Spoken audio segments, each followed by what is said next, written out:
Hello, everyone, and welcome to week 5, where Brad and I, Carisha, will be exploring some of the benefits, challenges, and criticisms of environmental education. First, let's take a quick look back at the original roots and goals of environmental education. The Belgrade Charter focused on the goals of environmental education to develop a world population that was aware of and concerned about the environment and the associated problems, and which has the knowledge, skills, attitudes, motivations, and commitments to work towards solutions. The Tbilisi Declaration was the first to really lay out detailed descriptions of the primary objectives of environmental education that became embedded in the programs that we also know today. Awareness, knowledge, attitudes, skills, and participation were the 5 primary objectives, with descriptions as follows. Awareness was defined as helping social groups and individuals acquire awareness and sensitivity to the total environment and its allied problems. Knowledge was meant to focus on helping social groups and individuals gain a variety of experience in and acquire basic understanding of the environment and its associated problems. Development of attitudes was focused on helping social groups and individuals acquire a set of values and feelings of concern for the environment and the motivation to actively participate in environmental improvement and protection. The goal of skills was to help social groups and individuals acquire the skills for identifying and solving environmental problems. And participation was focused on providing social groups and individuals with opportunities to be actively involved at all levels in working towards resolutions of environmental problems. So the Belgrade Charter and the Tbilisi Declaration both had goals of reaching audiences in the formal education sector, as well as youth and adults in the informal education settings. So of course, we're going to be focusing on the actualization of these goals in the formal education sector and the degree to which their implementation has been successful, as well as looking at some suggestions for next steps in the evolution of environmental education. Hi everyone. Now we're going to take a look at some of the benefits of environmental education. First off, I'll summarize some of the key points from Blair's 2009 literature review, in which she focused on school gardening specifically as both a place and an approach for addressing environmental education. I'll start by mentioning Wallachek et al.'s 2000 article, which Blair referenced. This paper caught my eye because of its connection to social emotional learning, a priority in education today, particularly in the depths of the COVID pandemic. Specifically, while Wallachek et al. Found the somewhat predictable conclusions that school gardens strengthen students' academic learning of curricular outcomes and their development of positive nutritional habits, interestingly, they also found that participation in gardening activities at school improved students' personal and interpersonal soft skills, like self-image and peer interactions. Returning to Blair's review, she found that literature supports the use of school gardens for place-based learning and the array of benefits that provides. In addition to learning about nature, in nature, gardens allow productive partnerships with various community experts from outside the school. Healthy gardens also provide a model for the environment at large and all the diversity and interconnections its stability requires, while at the same time being representative of the garden's local environment specifically. This allows educators to simultaneously or selectively address aspects either of the large-scale environment generally or of the local environment specifically. Blair identified one specific way that gardening helps improve nutritional awareness, namely that as supermarkets in colder climates are full of warm weather, even tropical produce, a garden can expose students to cold climate produce they may not otherwise be aware of. This can significantly diversify their knowledge of fresh food options, resulting in a more positive view on healthy eating choices. Research shows that adults' positive environmental attitudes start with experiences in nature as children. It also suggests that the experiential nature of learning in a garden and the inquiry-based learning that fosters build stronger cognitive abilities and develop higher order skills. Picking up threads we've discussed in previous courses, gardens provide informal learning spaces and enable formal or informal learning processes, which allow for interdisciplinary and even transdisciplinary learning, as lessons can target multiple topics and skills in an integrated way. The implication of Blair's review is that a school garden may act as a foot in the door for the broader field of environmental education. However, she herself acknowledges the limitations of this approach, something we'll return to when discussing some criticisms of the field. We'll also revisit Blair's findings in identifying some challenges of environmental education. EE-Works is an initiative by the North American Association for Environmental Education in collaboration with Stanford University, the University of California, Davis, and the University of Florida to publicize research reviews examining environmental education. Their website features several research overviews. Two helpful summaries of key findings in recent peer-reviewed research are the Stanford analysis, revealing a wide array of benefits for environmental education. This is listed in this week's required readings and is an analysis of 119 peer-reviewed studies published over a 20-year period, examining the impacts of environmental education for K-12 students. This publication describes itself as a translation of the key findings into communication soundbites that can be used to promote environmental education. Secondly, many of the peer-reviewed articles in the required readings are discussed in greater depth in the summary of selected studies on benefits of environmental education. You can find this listed in the optional readings for this week. The key findings highlighted by EE-Works include a greater knowledge in curricular areas like science, math, reading, writing, among others, the development of emotional and social skills like self-esteem, character development, teamwork, and leadership skills, echoing the findings of Woloschuk et al.'s 2000 article, increased environmentally friendly behaviors like reducing water use, increasing recycling, and participating in community cleanups, a growth in academic skills like critical thinking, oral communication, analytical skills, problem solving, and higher order thinking, more motivation to learn, including enthusiasm for and interest in schooling, and a renewed civic interest and engagement, including feelings of civic responsibility, feelings of empowerment, and abilities to take action. As mentioned, Ardoin et al., listed in the optional readings, is the full review of the 119 peer-reviewed studies exploring the benefits of environmental education for K-12 students, published in the Journal of Environmental Education. These studies examined environmental education taking place in schools while involving parents and community, including initiative in students' own neighborhoods, studies that found equity benefits for students with disabilities or from at-risk socioeconomic backgrounds, studies examining the empowerment felt by involved students and how the ripple effect had beneficial influence on their families, and studies showing that even one day or one event can have a lasting impact on attitudes and knowledge retention. Shifting gears now, we'll look at some of the challenges of environmental education. Again, starting with Blair's 2009 literature review of school gardens, numerous challenges become apparent. First, what you can grow in an outdoor garden depends significantly on your local climate. Similarly, the support life forms a healthy garden needs, like pollinators and pest controllers, are location dependent. These limitations can impact gardening activities to varying degrees. Also, setting up and maintaining gardens can incur financial costs that schools or districts may not be able to absorb, or may not prioritize among their other capital costs. Gardening may also generate mess and consume enough time such that staff and/or students do not want to participate. Similarly, sustainably gardening may require abilities and interests that some staff may not have. Blair also acknowledges that environmental education is less engaging for many students today, as life for most is no longer agrarian, given gardening and farming are not typical reality for kids growing up in the city. As such, modern multi-income families tend to rely on structured play opportunities out of necessity. The growth of urban landscapes is also eliminating green space, forest, and other spots where kids might play in nature. Finally, Blair states that gardens require attention over time and that maintaining supervisory continuity may be difficult or even impossible. Spence et al. Noted that despite a high level of interest in environmental education and the various inter- and transdisciplinary opportunities it can provide, teachers struggle to integrate it across subjects, or sometimes to even address it in any significant way. Identified barriers include the time, resources, and/or costs involved, the prescribed curriculum outcomes, the required knowledge of environmental concepts. Many teachers in the study noted that they struggled to determine what was best when trying to balance curriculum against their own classroom reality.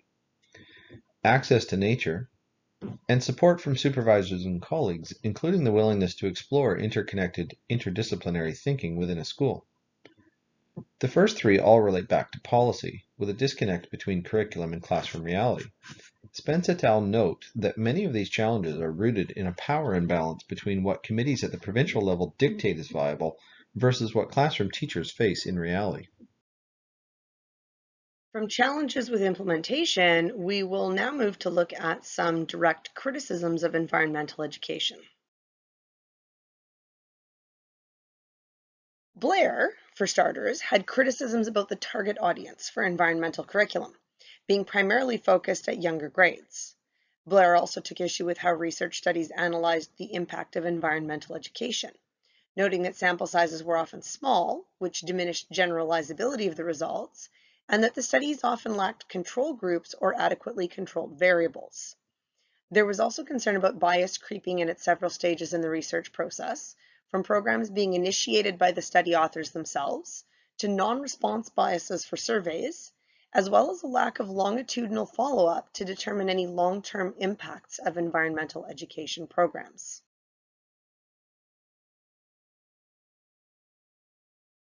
Hudson sounded the alarm 20 years ago about delivery of environmental education, expressing concern at that time that environmental issues were often expressed in sound bites and potentially prey for the political agendas of anti-eco-education movements, many of whom have vested interests in unsustainable, resource-extractive approaches for economic development. Hudson also warned that environmental education must teach about the science itself, as well as the scientific method, as any materials that omitted the role of science could be damaging to the field of environmental education. Any dumbing down in that sense would allow environmental education to be attacked as not being grounded in science. At the turn of the century, Hudson had also already cautioned against environmental education overemphasizing a catalog of harm, which was worried that it would create the psychology of despair. Blumstein and Salin, a few years later, focused on the environmental education curriculum itself. They contend that there are flaws in the way environmental education curriculum has been developed, evaluated, and taught, because critics have argued that sustainable policies would create undue hardship for certain economic sectors, and this influence has crept insidiously into existing environmental education curriculums and perspectives. Blumstein and Salin assert that the money spent on environmental education may have actually been wasted, as it has had little impact on attitudes and behaviors, with humans manufacturing bigger cars, driving up greenhouse gas emission, as well as modifying biomes to produce crops for both food and fuel. They also argue that we have no concrete data on the level of public understanding of environmental problems, but that our individual behavior indicates we need to reevaluate how environmental education is taught. They do acknowledge the difficulty in developing a true baseline, as it's very hard to get a control group with which to compare. Blumstein and Salin believe the only answer at this point is that environmental education must go beyond teaching respect and awareness, and must in fact teach consumption control in ways that target changing our individual behavior. They do offer some constructive criticism, and they have some suggestions on how to improve environmental education that we will discuss later. A few years later again, Spence et al. Focused on the environmental education curriculum as well as the delivery of environmental education. They argued that environmental education emphasizes theories over values, answers over questions, and technical efficiency over conscience, a point that they felt was unchanged since it was expressed by Orr in 1994.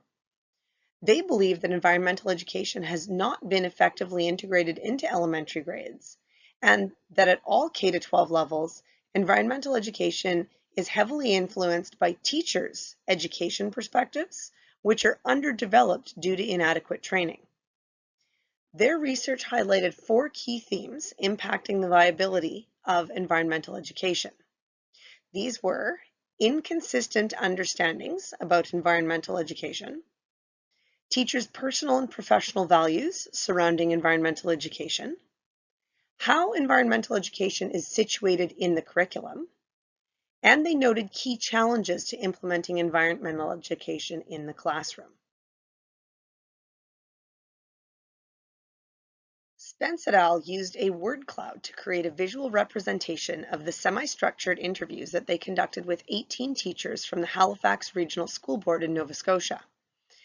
They were dismayed to find the 3 R's, reduce, reuse, and recycle, emerge as a prominent theme, while words describing attitudes, behaviors, experiences, and actions took a noticeable back seat. This indicated what they felt was a lack of in-depth understanding of environmental education on the part of these teachers. They were disappointed in the emphasis on recycling, as that's a post-consumer habit, citing a study by Robert Stevenson from 2007 that an emphasis on recycling should be a last resort. They also indicated that may show an underlying bias of public education that's focused on consumerism and capitalism, mirroring current sociopolitical views, an assertion we already noted from Blumstein and Salin as well. While Stevenson was not one of our readings this week, his research emerged in the critique by Spence et al. With a lengthy history of research on the gap between environmental education policy and classroom practice. Stevenson criticized the goals of environmental education policies and the reality of environmental education in schools in Western industrialized countries. In particular, he takes issue with the evolution of the language around environmental education, shifting to emphasize education for sustainable development, education for sustainability, or other variations that promote sustainable societies or futures as the central goal, focusing on humans rather than the environment. He notes, teachers are both subjects and agents of change. They have their own practical theories of education, including environmental education, that shape their curriculum and pedagogical decision-making and reflect their understanding of the practical and conceptual constraints on their work. These theories incorporate their assumptions, beliefs, and values about schooling, knowledge, teaching, students, and learning, and the environment, in the case of environmental education. He further notes that any curriculum or policies are deeply influenced by teachers' conscious or subconscious experiences, biases, ideologies, and perspectives, and further influenced by their immediate circumstances in the classroom. Spence et al. In 2013 echoed these same views, warning that the absence of environmental education from teacher training programs may send an implicit message that environmental education is not important or only of minor value in the classroom. While offering many criticisms of environmental education, several of the papers were constructive in their criticism, offering some next steps that we may consider taking. On that last note about teacher training programs, Spence et al. Suggests further research is needed into teachers' understanding and attitudes towards environmental education, which may reveal meaningful avenues that could help teachers conceptualize and value environmental education, as well as reveal what's needed to support them in implementing environmental education in their classrooms. Stevenson in 2007 had suggested that professional discourse within the context of PLCs, professional learning communities, could help teachers engage in more authentic environmental education practices, as well as provide support for each other. Also in 2007, Blumstein and Salin suggested 7 ways to improve environmental education, with a primary focus on curriculum content and delivery. They suggested that we design environmental education programs that can be properly evaluated so that we can assess maximum behavioral impact, that we radically overhaul curriculum to focus on conservation of consumable products. They also suggested that we need to teach that nature relationships are nonlinear and have tipping points, also called phase shifts. This ties into our previous discussions in this course regarding systems thinking. In their view, this could also be accomplished by reconstructing past ecosystems to examine historical baselines. That harks back to our discussions of Jensen's 2013 article from week 1. Blumstein and Salen further suggest that we need to teach a worldview of environmental education, that we are past the point of think globally and act locally, as the problems are now global in scale. They also suggest we need to start teaching that we will have to accept some inconveniences for the opportunity to live in a sustainable environment. Blumstein and Salen argue that we must teach how to effect change with the rationale that understanding how the socio-political system works will empower youth to change it. We must teach that self-sacrifice will be necessary to avoid environmental threats that have global consequences. And finally, Blumstein and Salen suggest we must teach critical thinking and true scientific literacy to enable future generations to ask questions, identify assumptions, recognize manipulation of data, and make well-reasoned decisions so they cannot be exploited by politicians and industries. In 2001, Hudson had suggested that production of materials that both explain scientific inquiry and provide mechanisms for further exploration is a critical component of environmental education. Hudson promoted materials and programs staying relevant to the community, constantly adapting to changing social landscapes, and noted that materials also had to respond to demographic changes as well as be fun and engaging in order to successfully compete for demands on attention and time. Hudson also felt that environmental education must respond to the new geography of childhood by providing a continuum of experiences from online to hands-on, noting that many students were more likely to have their first experiences with nature be online or through a screen or through a nature program, and that it may need to be part of the environmental education program to provide the hands-on experiences to match. With respect to that new geography of childhood, Blair had some concrete suggestions for what that could actually look like as far as enacting curriculum at the school level. Blair noted that typical flat schoolyards minimize environmental complexity, and it could be considered for school gardens to include areas that are a little bit more wild, providing students intimate locations that would allow them to dig, climb, and engage in imaginative play. Blair also noted that school gardens should respect biodiversity and rely on things like organic pest management, thereby demonstrating the complex nature of ecosystems and, interestingly, beginning to plant the seeds of early systems thinking. Children should be part of the planning process, according to Blair, because that would allow them to learn about the process and to personally invest in the health and sustainability of the resulting garden. And after all was said and done, Blair noted that any future studies looking at the impact of environmental education need more methodological rigor to ensure the validity of their educational conclusions.